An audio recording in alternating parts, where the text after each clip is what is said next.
It's time to focus on seniors with Helping Seniors TV. The television show designed to make you aware of senior issues and needs, as well as to acquaint you with the resources available to help you age in place and with dignity. Now, here's your host, Joe Steckler.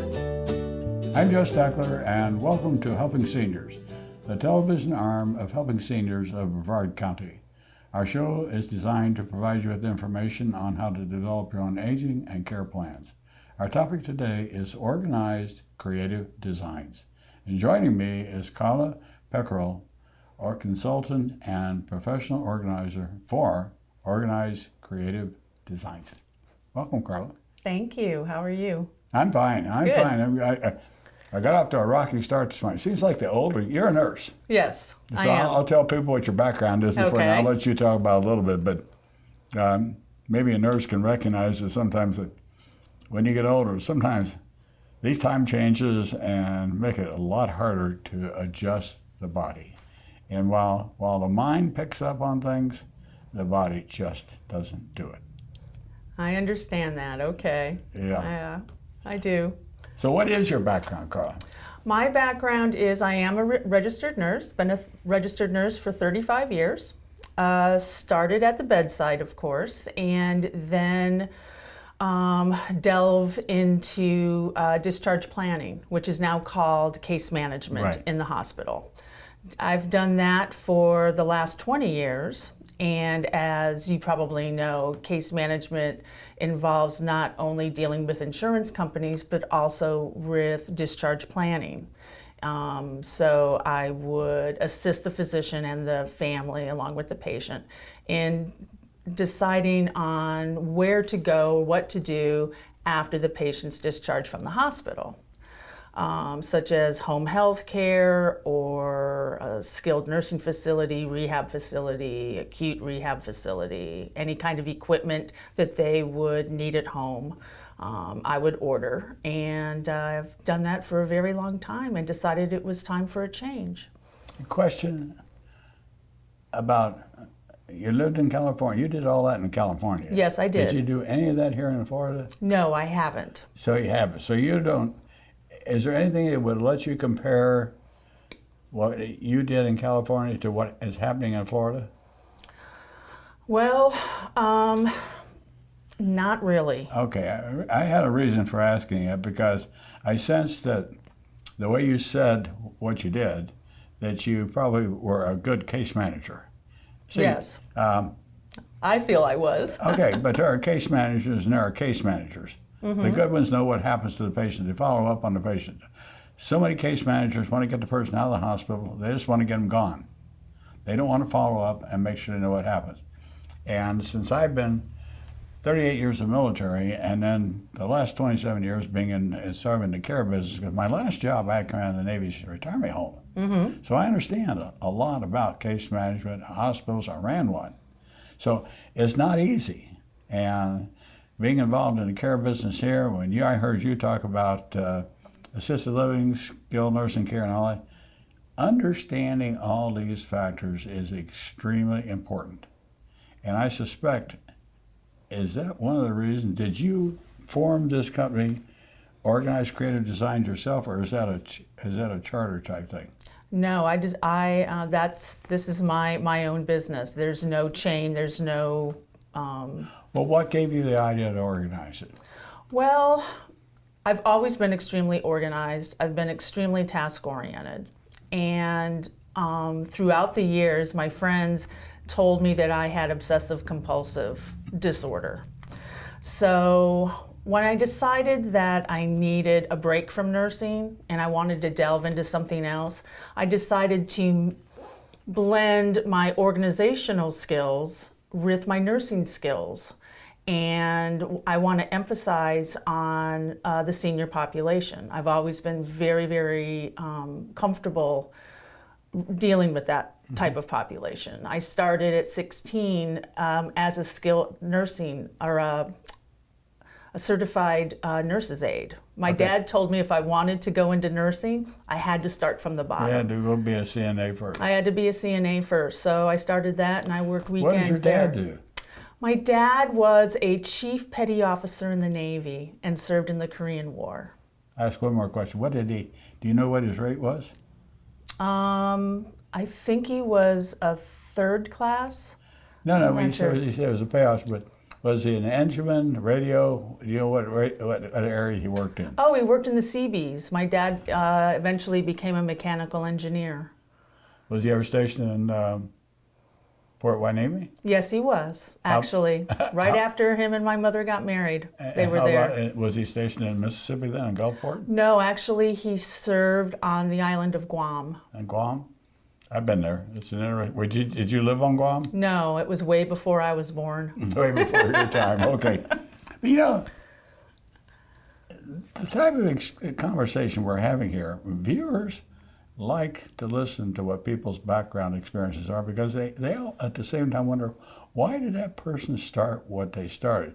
So we established the fact you're an organized person, you like to do that. What exactly is organized creative designs? What is it?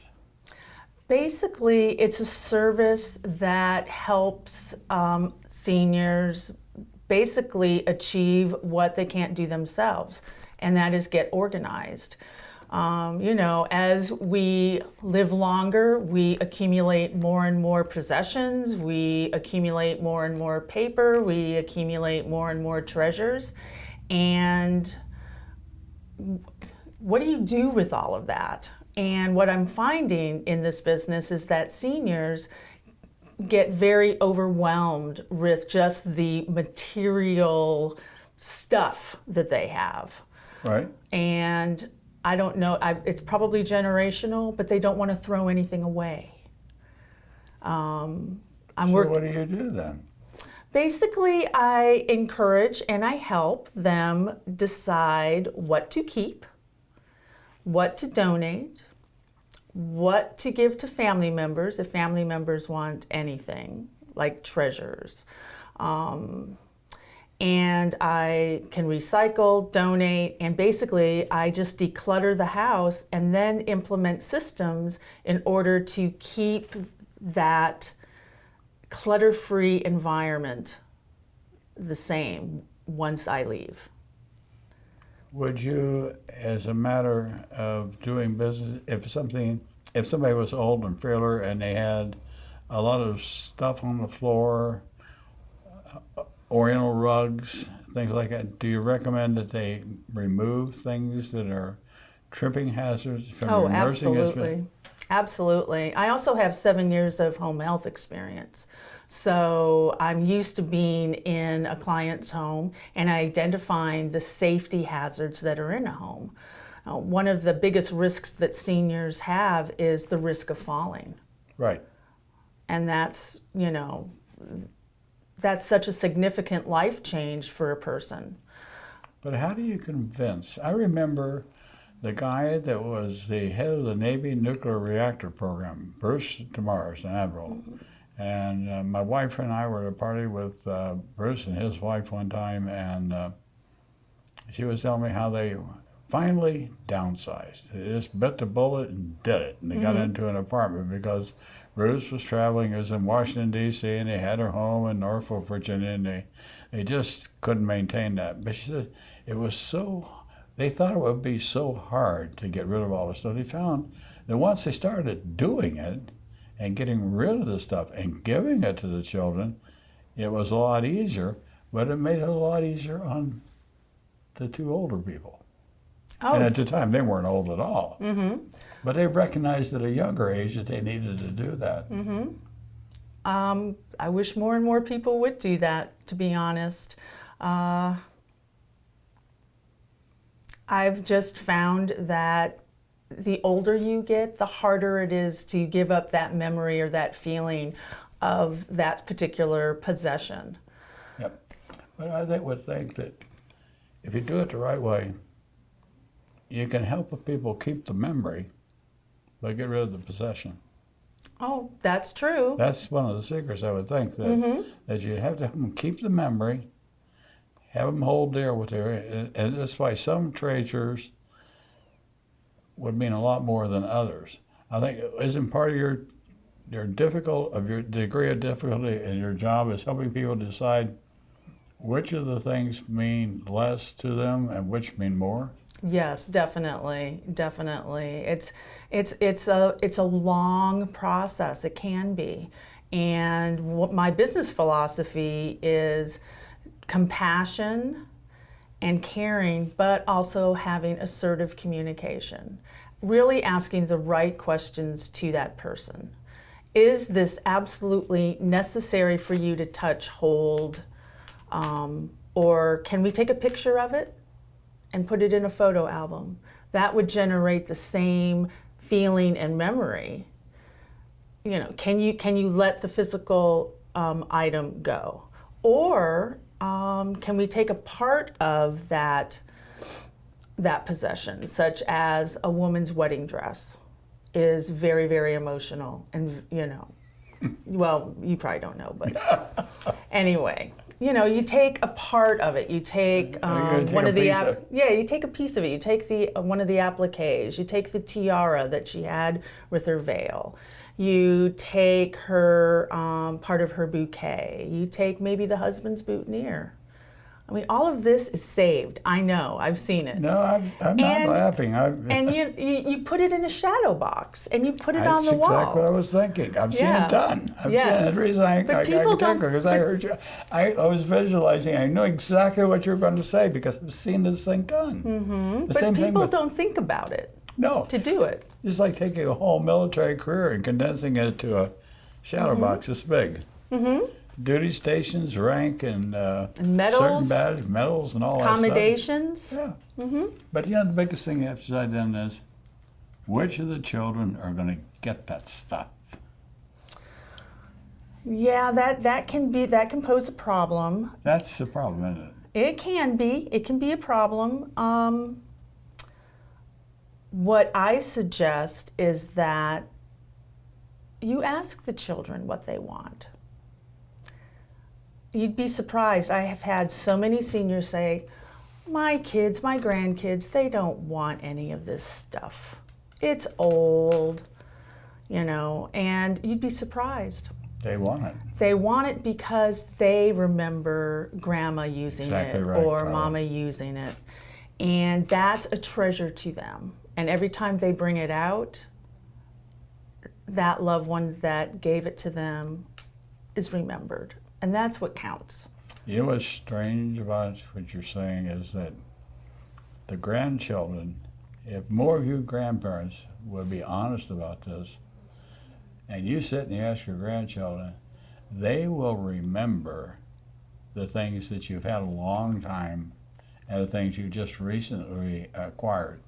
Most times, I know our grandchildren have said, they call me Papa Joe. Mm-hmm. I say, well, Papa Joe, we want something that you and Mimi Terry had. We don't want something that somebody gave you. We want something that was yours. I remember I was in my I Love Me room, and I was sitting there, and one of the granddaughters was there, and I said, Bella, take a look around. Tell me 3 things in here you want me to put your name on. And she looked around, and she told me 3 things she wanted me to put her name on. Mm-hmm. So I do that, and generally I find that none of the grandchildren, very few times does there ever look like it might be a squabble or something. Mm-hmm. And if there is a squabble, what I suggest is the 2 grandchildren get together, they flip a coin. One's heads, one's tails. My mother, when my father died, Mom collected everything, and she had a codicil put in her will. Mm-hmm. And it was this: if you 3 boys fight over anything in this house, I want you to take everything in the house, put it on the street and sell it and divide the money up. Mm-hmm. We understood. Exactly. And when my mother passed away, our whole family, everybody gathered at the house, and my 2 brothers and I went through and we said, this is what we want. And one would say, I would like this, Joe. Do you want it? No. If one of my brothers said they wanted it, I wasn't going to say I wanted it.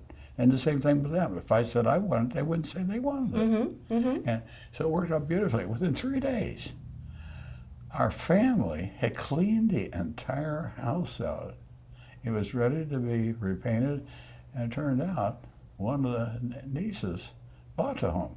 Really? Yes, she bought it and lived in it for 10 years until it built a new house and they sold it. Mm-hmm. But she added on to it and did a lot. She had a good eye for decorating. She was a possession collector. She went to all these estate sales. Yes. You're familiar with estate am. sales. What do you think about estate sales? I think they're a necessity. In fact, I just recently lost both my parents within a year. Okay. And my sister and I had an estate sale. And it's heartbreaking in a way.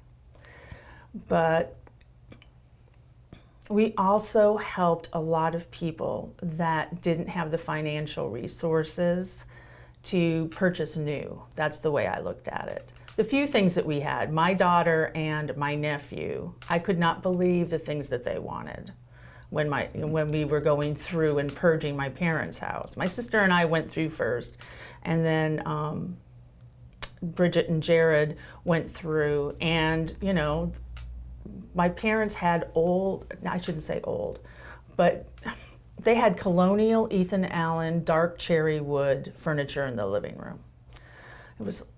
My sister and I were like, who is going to buy that? It's so outdated. Guess who took it? My nephew. They wanted it, didn't they? One, he remembered, you know, from little on, seeing it, and two, he felt it was very masculine. So he's going to use it in his first apartment. So it really taught me, don't just automatically think your kids and your grandkids don't want things. Ask. But in the customers you deal with, what are some of the frequently asked questions? What do they ask you? Basically, the problems I'm seeing here are they're inundated with paper. It's very strange. I've had 2 clients that have saved every piece of paper they've had. Holy mackerel. Yes, one client, her husband passed away 21 years ago, and he told her, don't throw any paper away. I walked in the house, she's got boxes stuffed with paper, old bills, magazines, books. My God. And when it was a referral from Helping Seniors. When I called her, she said, my husband told me to keep this never throw it away. I'm over it. I need help. So part of it is they're so overwhelmed, they just need somebody to help them start the process. And the first day I worked with her for 2 hours, and her anxiety level came down. She was more focused. She was relieved that somebody was with her to help her. And she now has an action plan, and I'll follow up with her next week on what she's doing this week. So she has homework.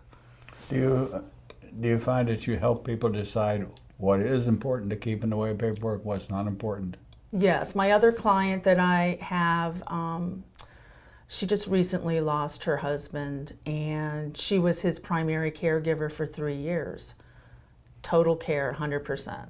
She never filed her taxes for 3 years. She hasn't filed them. And we're in the process of going through this massive pile of mail and papers and, you know, figuring out what needs to go to the accountant. And that you have to go through every piece of paper to make sure it's not important.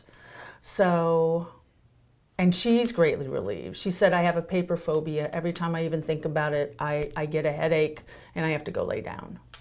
Have you ever thought about contacting the estate people in town, the estate salespeople, and telling them about what you do?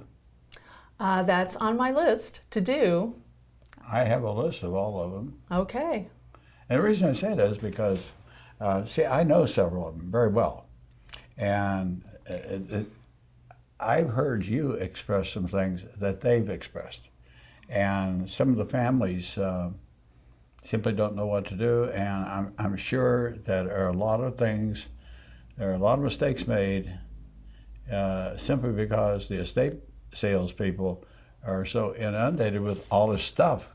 Once you start unpacking, I cannot believe, and have you encountered families where the stuff is just put away in barrels and attics and behind in rooms, stored, boxes, sealed, been that way for years? Sure.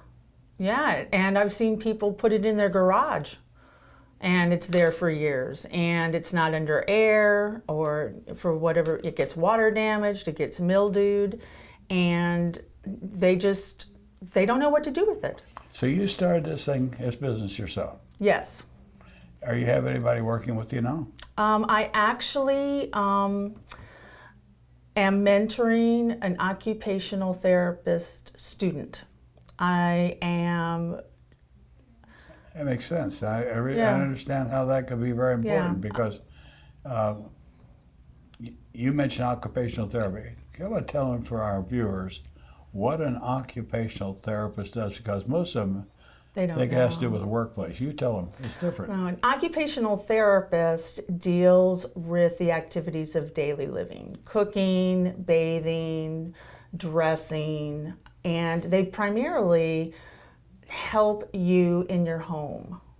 Occupational therapy is very, very big in the home health care arena. Right. So that's why it would be a logical fit for somebody that's in that line of work to be involved in your line of work. Yes, definitely. I can see. And you've been doing this for 2 years. I've been in this for 2 years, and I love it. Okay. One of the questions I had for you was specific services. You do a home assessment. What do you mean by that? If a senior is in the process of downsizing, they have the huge house, they've lived in it for 40 years, and now they want to go into a smaller home or a condominium or even assisted living.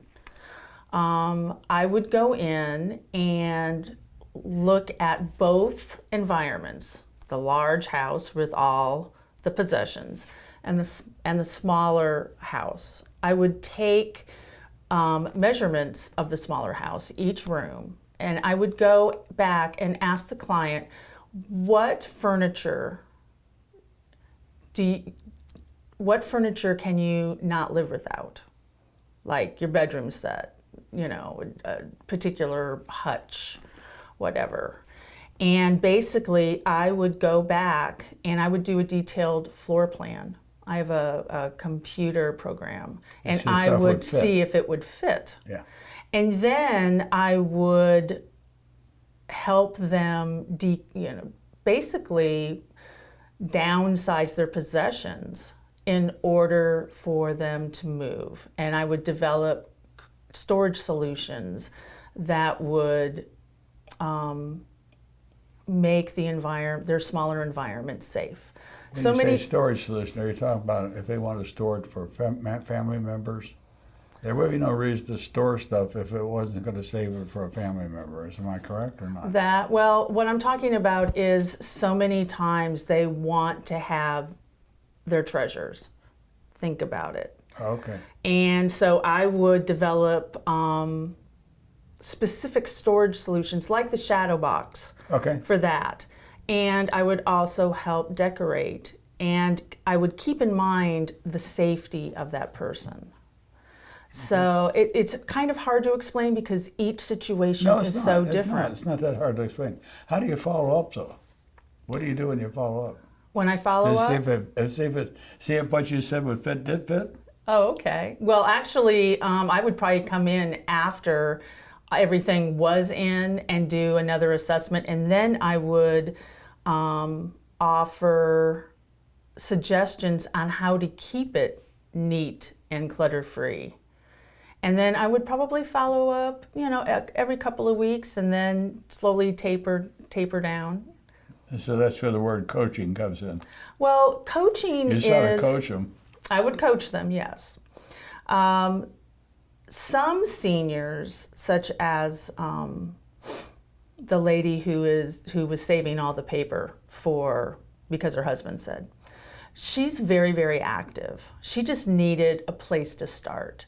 Coaching is more of, I'd go in once a week, see how she's doing. She has homework to do. She knows what she needs to do. I'm going to call her tomorrow, see how she's doing with the homework. And then I'm going to go in next week and we're going to develop another, what I call action plan. How have your experiences been? Favorable, or you find people resent you're telling them what to do? Actually, it's been very favorable.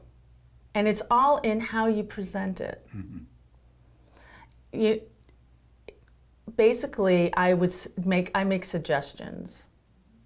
For instance, she wanted to start in the living room. I said, I'm worried about your bedroom. Your bedroom's so cluttered. I'm worried you're going to fall in the middle of the night if you have to go to the bathroom. So she said, okay, we can start in the bedroom. That makes sense to me. So that's where other degrees of your training come in, I think would probably help in making you decide what to, case management, working with people. It's I would think this business would require a certain degree of skill in working with people. Definitely. A great deal of skill in working with people. Definitely. How do people pay for your services? Basically, it's cash, check, credit card. I do work with clients that have limited financial resources. I can do a sliding scale. And I would really eventually like to do pro bono work and have a group of volunteers that would go in and really help a senior that didn't have the financial resources to pay. Okay. You stay in touch with Kay then? I am. Stay in touch with her. I am definitely staying in touch with Kay. Carl, I enjoyed talking to you today. I've learned something myself, but I want to thank you, and I want to thank you, viewer, for watching today's episode of Helping Seniors. I hope you learned something about downsizing. We need to pay attention. I'm Joe Steckler. Thank you for joining our program today. I'd like to remind you that our senior information line is available to you at 321-473-7770. There you can get help and direction that could be helpful for your specific situation or circumstances. The work of helping seniors is very important, but we can't do it alone. That is why our sponsors here in Brevard County are so important. I'd like to thank our many area sponsors, businesses and medical providers who support the mission of helping seniors that help us carry the cost of our media efforts. If you'd like to join us either as a business partner or simply donate as an individual, we would welcome your call at 321-473-7770. You are always welcome to visit our website at www.helpingseniors.brevard.org. Thanks so much for your help. It does make a difference.